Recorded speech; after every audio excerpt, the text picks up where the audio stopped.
안녕하세요, 콘스탄틴입니다. 오늘은 포커를 공부하는 간단한 방향과 제가 생각하는 방법론, 그리고 파도즈와 임플라이드 오즈에 대해서 말씀드리겠습니다. 다음 시간부터는 제가 본격적으로 핸들을 분석하는 영상들을 보여드리겠습니다. 먼저 포커를 제대로 분석하고 싶다면 여러분들은 솔버를 무조건 쓸 줄 알아야 됩니다. 홀덤 펍이나 한국 오프 이런 곳에서 그냥 포커를 아무렇게나 배운 사람들이 하는 말을 어깨너머로 들은 다음에 거기에서 플레이를 하면서 막 배운 잘못된 포커를 정말 많이 보는데요. 개념적으로도 말도 안 되고 잘못된 플레이 위에 차근차근 쌓아 올린 처참한 포커 실력을 갖고 싶지 않다면 본인이 스스로 솔버의 상황을 설정하고 분석하는 방법부터 익히셔야 됩니다. 제가 시중에 모든 솔버를 다 써봤지만 언제나 추천하는 솔버는 GTO 플러스입니다. 위자드 같은 거 매달 결제하면서 쓸 필요 전혀 없고요. 솔버는 그냥 계산기일 뿐 그 이상의 의미는 없기 때문에 그냥 제일 싼 거, 제일 보기 쉬운 거, 제일 쓰기 쉬운 거 쓰시면 됩니다. 오마하의 경우는 크게 몽커랑 심플 오마하가 있는데 매달 결제해야 되는 심플 오마하 말고 몽커 솔버 쓰시면 돼요. 다만 몽커 솔버는 노드락이 가능한 옛날 레거시 버전을 구해서 쓰셔야 됩니다. 두 번째로 하고 싶은 말이 있는데 여러분들은 포커에서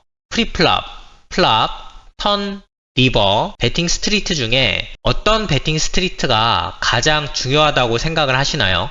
신기할 정도로 대부분의 사람들이 프리플랍이 가장 중요하다라고 생각을 많이 하시는데 제가 여기서 욕먹을 각오하고 분명하게 말하겠습니다. 포커는 리버, 턴, 플랍, 프리플랍 순서로 중요합니다. 여러분이 쓸 수 있는 포커 공부 시간에 90% 이상을 턴리버에 모두 쏟아 부어야 돼요. 프리플랍은요 별로 안 중요해요.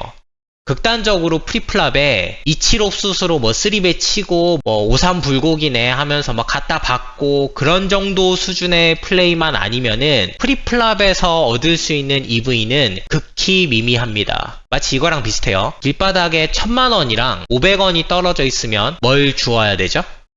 당연히 둘 다 주어야 되죠. 그치만 1000만원을 먼저 줍고 다른데 또 1000만원이 떨어져 있나 확인한 다음에 500원도 줍는 거예요.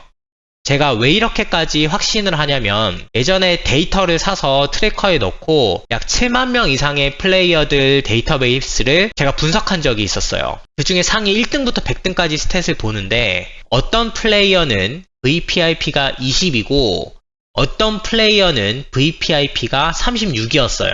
둘 다 오로지 6링 플레이만 필터링을 한 스탯이었습니다. 헤즈업 아니에요. 만약에 프리플랍이 그렇게 중요하다면 둘 중 한 놈은 분명히 틀렸는데 둘 다 게임을 크러싱하고 있었어요.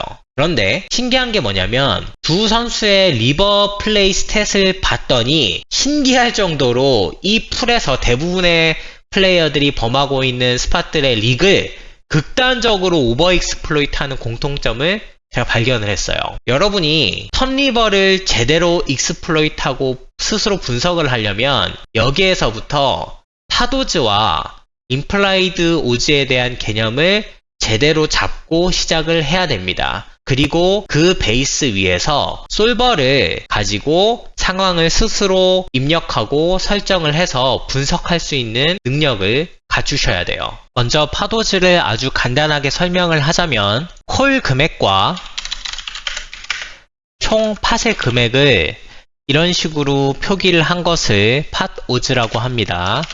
만약에 100불 팟에 상대방이 100불 베팅을 한다면 콜 금액은 100불이 되고 총 팟의 금액은 200불이 되니까 요걸 비례식으로 놓으면은 100대 200이 되는 거예요. 그래서 약분하면 파도즈는 1대 2가 되는 겁니다. 이 파도즈는 BVR과도 같고 이것은 블러프와 밸류의 비율을 의미하게 됩니다. 상대방에게서 팟bet이 나오면 블러프가 한 콤보, 밸류 콤보가 두 콤보의 비율로 이루어져 있어야 수학적으로 밸런스가 맞게 된다는 뜻이에요. 상대방이 얼마의 베팅 사이즈를 선택하느냐에 따라서 밸류와 블러프의 비율이 수학적으로 정해지게 된다는 뜻입니다. 그렇기 때문에 제가 굉장히 중요하게 생각하는 것 중에 하나가 바로 베팅 사이즈예요. 이 베팅 사이즈에서 상대방의 텔도 나오게 되고 여기서 더 나아가게 되면은 타이밍 텔까지 잡아가면서 상대방 레인지를 쪼개서 분석을 할 수 있게 됩니다. 여기서 엣지를 뽑아낼 수가 있어요.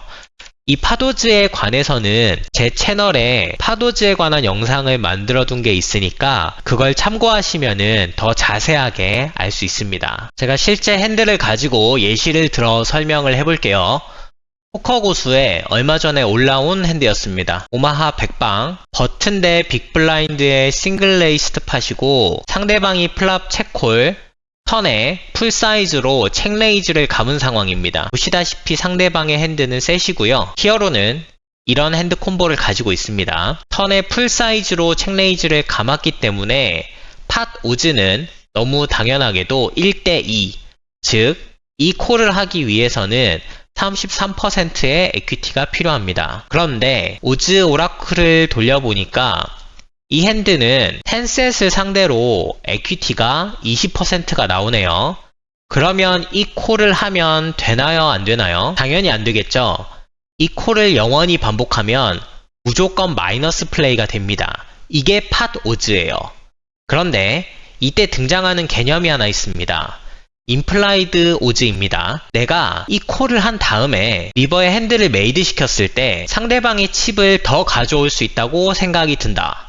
그 칩까지 감안을 한다면 이 콜을 할 수 있다. 임플라이드 오즈가 나오는 상황이다. 사람들이 이렇게 얘기들을 많이 하는데 그럼 제가 질문을 한 가지 하겠습니다.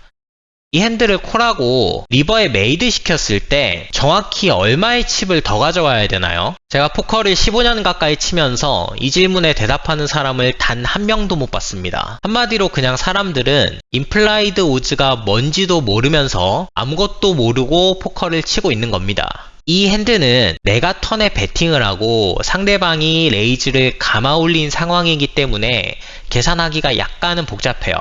제가 조금 쉽게 바꿔서 예시를 들어서 이 임플라이드 오즈를 어떻게 계산하는지 보여드리겠습니다. 내가 턴에 책을 쳤고 상대방 쪽에서 팟벳이 나온 상황이라고 가정을 해볼게요. 팟은 100불이 있고 상대방이 100불을 베팅했습니다.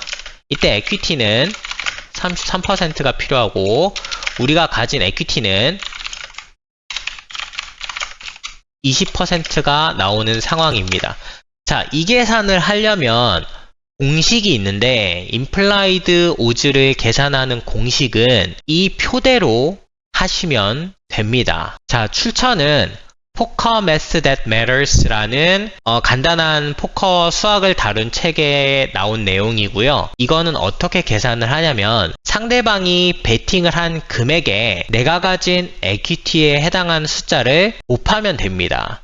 그 다음에 앞에 깔려있는 팟 금액과 상대방이 베팅한 금액을 더해서 빼버리면 우리가 더 받아내야 하는 금액을 찾아낼 수 있어요.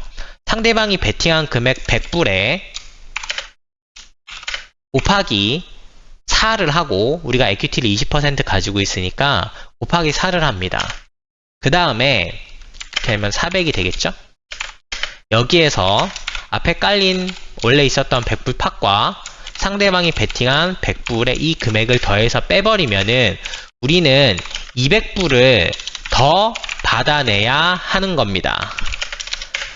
100불 팟에 상대방이 100불을 bet했고 내가 이 콜을 하게 되면 리버에 만들어지는 팟은 300불이 될 테니까 거기에서 우리가 200불을 더 받아내려면은 66% 베팅을 하면 되겠죠. 그런데 만약에 내가 이 콜을 하고 났을 때 상대방이 199달러 스택을 가지고 있어요. 그렇게 되면 이 콜을 해서 임플라이드 오즈를 충족을 시켜낼 수가 있나요? 없나요?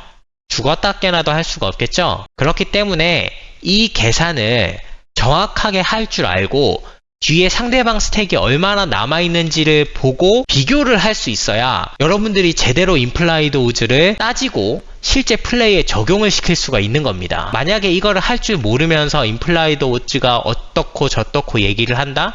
그거는 모르는 거랑 똑같아요.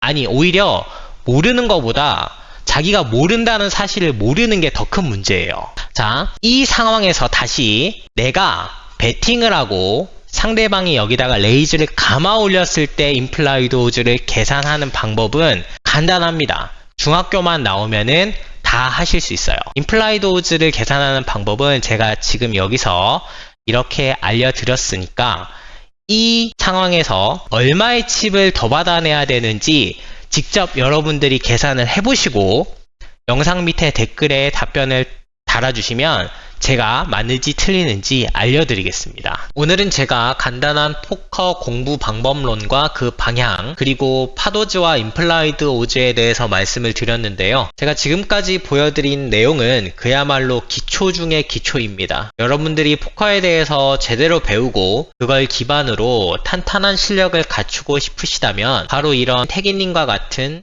제대로 된 채널에서 정확한 정보로 진짜 실력을 갖춘 사람에게 올바른 포커를 배우시기를 바라겠습니다. 앞으로 계속해서 저와 태기님이 영상을 올릴 예정이니까 꾸준한 시청과 관심을 부탁드립니다. 콘스탄틴이었습니다. 감사합니다.